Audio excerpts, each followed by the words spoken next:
चाटा सुकलौड़ी बड़ा सास के हार घूमई पहाड़ चले आवे रानी ते है के तैयार भलवारा बाजार घूमई लानुद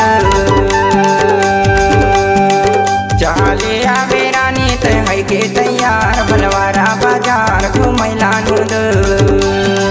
भलवारा बाजार घूमई लानुद भलवारा बाजार घूमई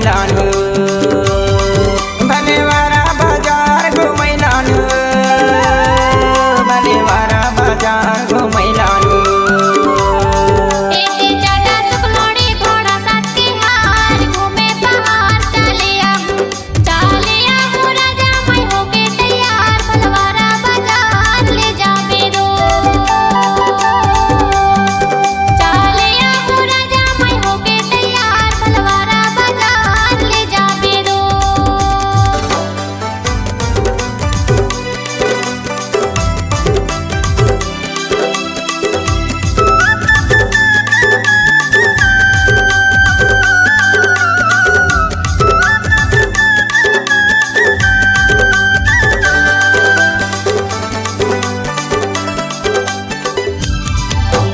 तरतारी गिरनाव पर पनिया आहा तरतारी गिरनाव पर पनिया जहाँ नहाले धुले रे नांगे संगे जाब यदि चाटा सुकलौड़ी बड़ा सास के हार घूमई पहाड़ चले आवे रानी ते है के तैयार भलवारा बाजार घूमई लानुद चले आवे रानी ते है के तैयार भलवारा बाजार घूमई लानुद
छोटा सा बस्ती भलवारा होकर नाम छोटा सा बस्ती भलवारा होकर नाम जहाँ देवी पैदा लई से बागेले होकर नाम दर्शन कर लेब